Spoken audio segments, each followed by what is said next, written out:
I mean, I think, there's been so many moments in your life because you've had so many levels of trauma that have happened, Oh, boy. from your mom with Scientology. You Yeah. were introduced to Scientology with your mother very young, Very and you young. were abandoned by her at 13 years old because Yes. she chose Scientology. She chose the church.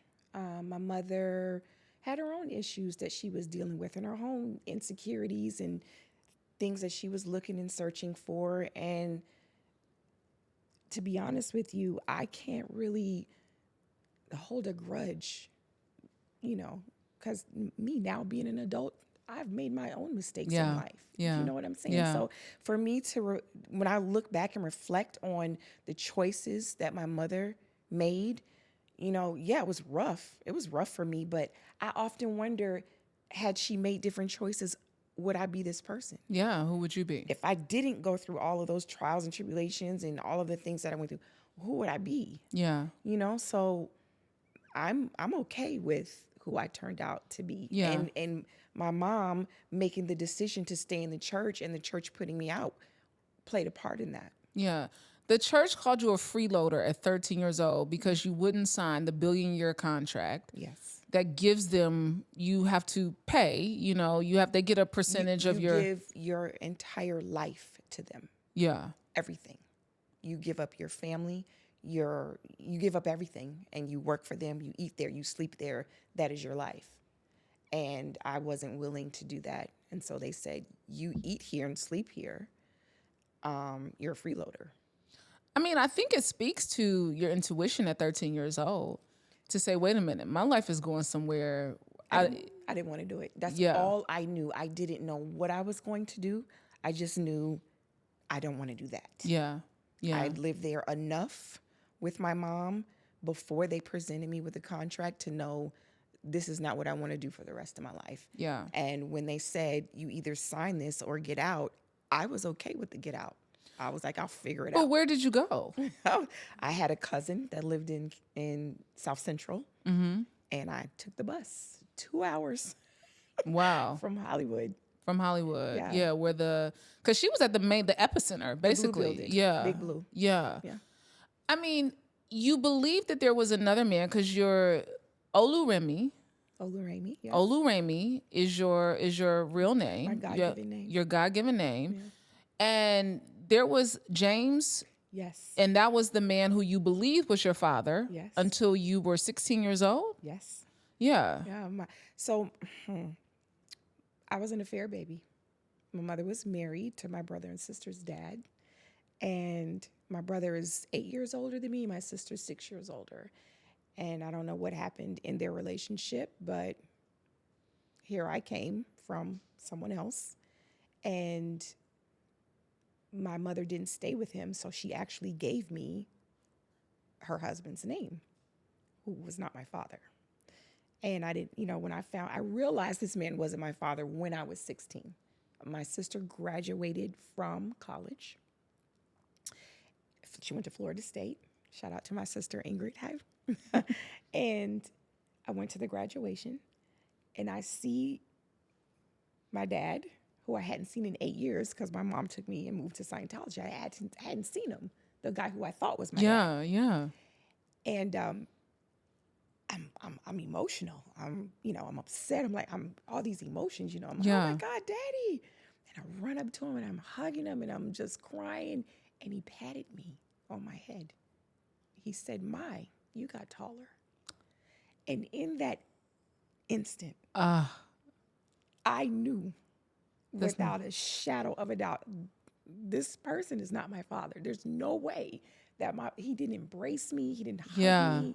He just kind of was like, Oh my goodness. And so I carried that the entire weekend graduation. I mean, you had to. That's crushing. My goodness. Crushing. Yeah. Yeah. And then when I got back to Los Angeles, I went in that building and I went to my mother's office and I said, "Hey, who's my dad?" Because he's not my dad. It was just like that. At 16 years old. Yes. And my mother wrote down a name and a number and slid it over to me and said, "Here's your dad's name and number. You can call him if you'd like." Oh my goodness. Yeah. How do you recover from that? I mean, the way my life was going, it was just another thing to do. You know, it wasn't, I was just like, okay, great. Really? Wow. This is, I'm like, I was thinking I should have asked this a long time ago. Yeah. But, Yeah. and I called my dad. I said, That day? Oh, yeah. I took that piece of paper and I went and called my dad. You are bold. Yes. You didn't think about it. No, heck no. Yeah. I called him up. And he was like, how come you haven't reached out to me before? And, you know, I mean, we had this whole conversation. I was like, I had no idea who you were. Yeah. Sir, like, I didn't know. I'm thinking Mr. James was So you had never even seen this man, had no clue what he looked like? Nothing. Nothing. My dad lived in upstate New York. He was an artist. He, you know, very eclectic. I had no clue. Wow. No clue. Wow. So then you decided at 16 to take his name. Yes. And you changed your name at 16 years old. We discussed the name change. I actually didn't change it until I was about 19. But yes, yeah, I took my dad's name on, and yeah, that's, you know, I feel like you should be named from who you come from. Yeah. You know? Yeah. Yeah. I mean, to carry those traumatic experiences with you in your life, and then it takes you many, many years to then find therapy. Oh yeah. Yeah. I didn't know about therapy. I heard about it, but I didn't know how to seek it. I didn't know where to get it. I didn't know how to find it. So, oh yeah, it took me many years. But when I tell you therapy was probably one of the best things I've ever done in my life besides my daughter. Yeah. What was the moment that pushed you in and said, I gotta go talk to somebody? My world was spiraling out of control. Yeah. It was just out of control. I didn't know if I was coming or going. I didn't know. I just didn't know what to do, how to think. It was just, I was in a really bad space. Yeah. And I'm like, if you don't get some help, it's going to be bad for you. Yeah. Get some help. Yeah. What was that first, like, you know, because we all have that first moment for people who've gone to therapy. You always have that first moment when you walk in there and like, okay. Because mine was, Mimi, I went the first time and was like, oh, I think I'm good. That was so good. Oh, yeah, no. And then I was like, I knew I wasn't good. I went back. I didn't want to go back because I was like, I don't think I can really tell this lady my business like this. I was at the point where it was word vomit. I was just... Soon as you got in there. Oh, I was just... It was just spilling out. Yeah. Because I just wanted to get it off my chest. I wanted my heart free. I wanted my head clear. And it was just... Take it! And I think I overwhelmed the therapist, to be honest. It was like, whoa. Yeah.